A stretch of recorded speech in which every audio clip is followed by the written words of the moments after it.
গল্পের নাম একজন ছোট বালকের ক্ষমা ও ঈমান। এক গ্রামে ছোট্ট আমিন নামের একটি ছেলে থাকত। আমিন খুব শান্ত প্রকৃতির, কিন্তু একদিন সে অসাবধানতাবশত তার ছোট বোনের পছন্দের খেলনা ভেঙে ফেলল। বোন খুব কষ্ট পেল এবং কেঁদে উঠল। আমিন খুব দুঃখিত হল। সে বুঝল সে ভুল করেছে, কিন্তু গর্বের কারণে প্রথমে ক্ষমা চাইতে পারল না। তার মা তাকে বললেন, আমিন, ক্ষমা চাওয়া সাহসের কাজ, আর আল্লাহও ক্ষমাশীল। তুমি যদি মন থেকে ক্ষমা চাও, আল্লাহ তোমাকে দয়া করবেন। কিছুদিন পর আমিন নিজেই বোনের কাছে গিয়ে ক্ষমা চাইল।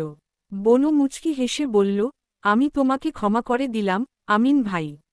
তখন থেকে আমিন শিখল, মানুষ ভুল করতে পারে, কিন্তু ক্ষমা চাওয়া এবং ক্ষমা করা সবচেয়ে বড় গুণ।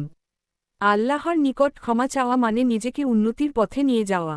শিক্ষা: এই গল্পটি আমাদের শেখায় যে, মানুষের মধ্যে ভুল হওয়া স্বাভাবিক, কিন্তু ক্ষমা চাওয়া এবং ক্ষমা করা আমাদের জীবনকে সুন্দর করে তোলে। আল্লাহর কাছে ক্ষমা চাওয়া আমাদের ঈমানকে শক্তিশালী করে এবং শান্তি দেয়। প্রিয় ভিউয়ার, গল্পটি ভালো লাগলে কমেন্ট করে জানাবেন ও লাইক দিতে ভুলবেন না। আরও সুন্দর সুন্দর ইসলামিক গল্প পেতে চ্যানেলটি সাবস্ক্রাইব করে পাশে থাকুন। ধন্যবাদ।